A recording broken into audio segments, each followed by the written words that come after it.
Toon Bells. આપણા જંગલમાં એક ગુફા છે જેનો દરવાજો ક્યારે નથી ખુલતો. અમારા પૂર્વજ કહેતા હતા કે તે ફક્ત માણસો માટે જ ખુલે છે.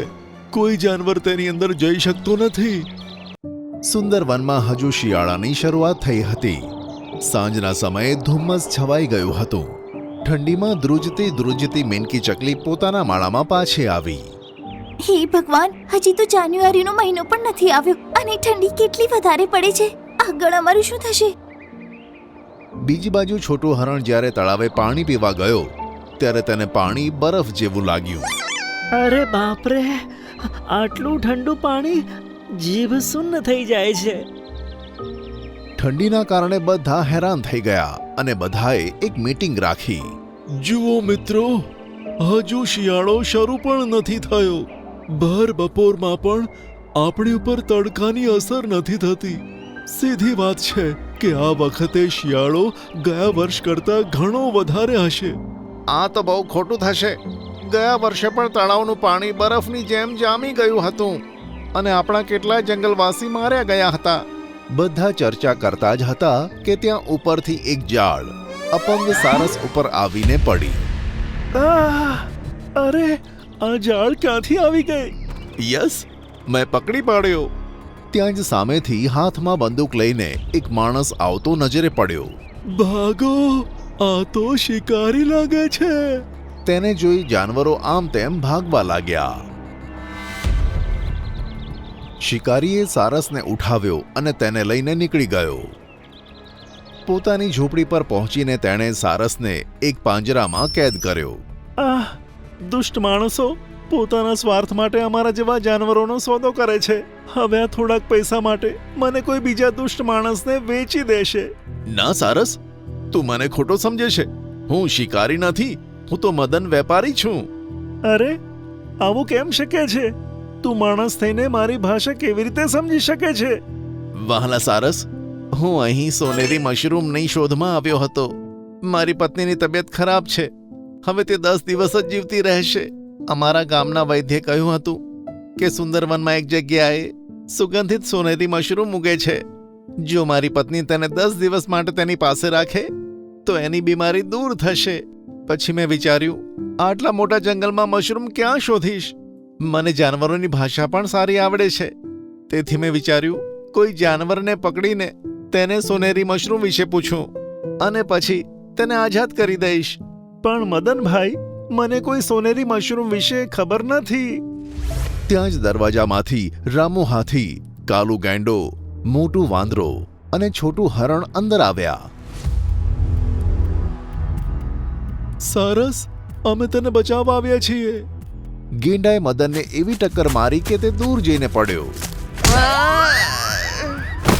રામુ હાથીએ પાંજરું ઉઠાવી પોતાની પીઠ પર મૂક્યું. અરે, મારી વાતો સાંભળો. સારસની વાત સાંભળ્યા વગર બધા ત્યાંથી ભાગ્યા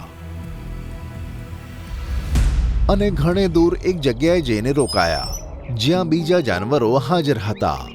અરે વાહ, સારસ આવી ગયો. આ તો ખૂબ જ સારું થયું. રામુ હાથી, તમે ખૂબ સારું કર્યું કે સારસને લઈ આવ્યા. તે દુષ્ટ શિકારીનું શું થયું? મેં તો એને એવી ટક્કર મારી છે કે એની હડ્ડી પસળી એક થઈ ગઈ હશે. અરે વાહ, સારું કર્યું. મિત્રો, તમે આ સારું નથી કર્યું. અરે, આ તું શું કહે છે?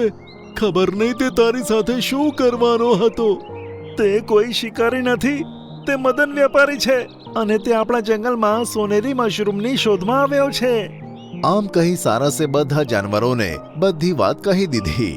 અરે, આ તો આપણાથી બહુ મોટી ભૂલ થઈ. હવે બિચારો જીવતો છે કે નહીં આપણને તો તેની પણ ખબર નથી. એમાંય આટલી શરદી, બિચારાનો શું હાલ થઈ રહ્યો હશે.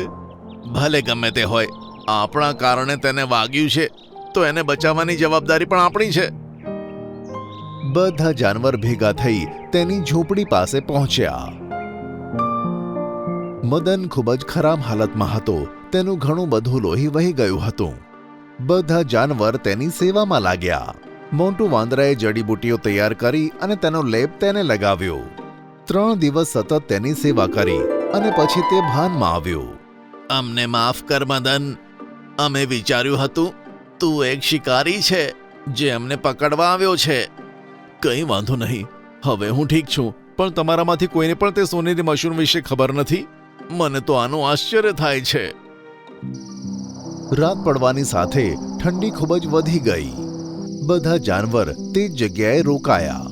ઠંડીના કારણે કોઈની બોલવાની હિંમત પણ થતી ન હતી. બધા ખરાબ રીતે ધ્રુજતા હતા. બીજા દિવસે તડકો નીકળવાથી ધુમ્મસ ઓછું થયું.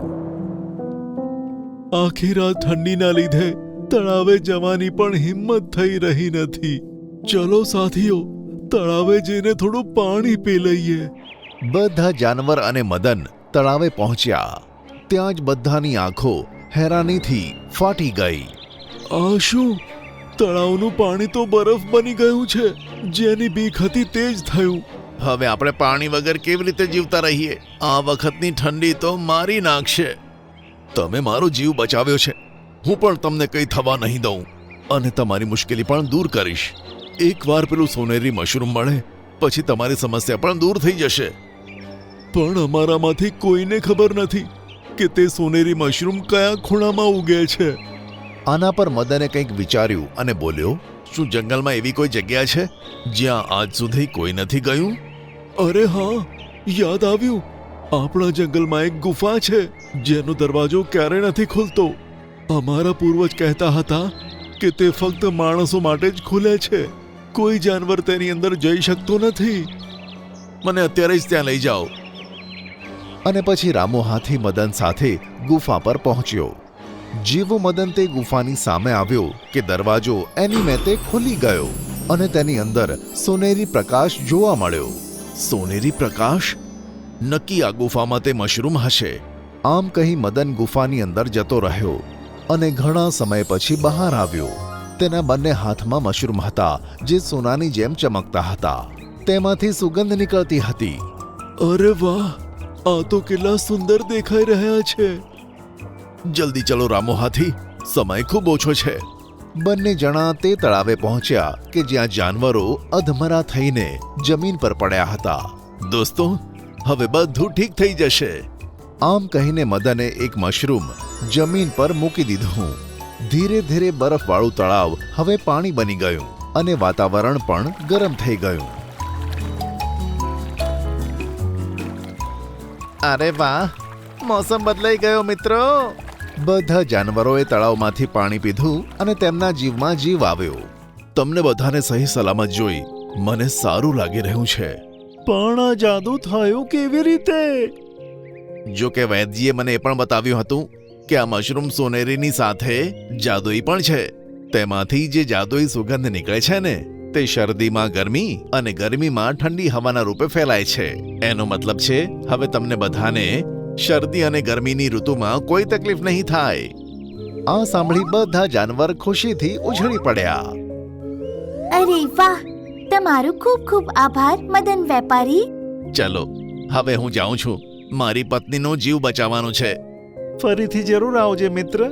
હા, આવતી વખતે મારી પત્નીને સાથે લાવીશ.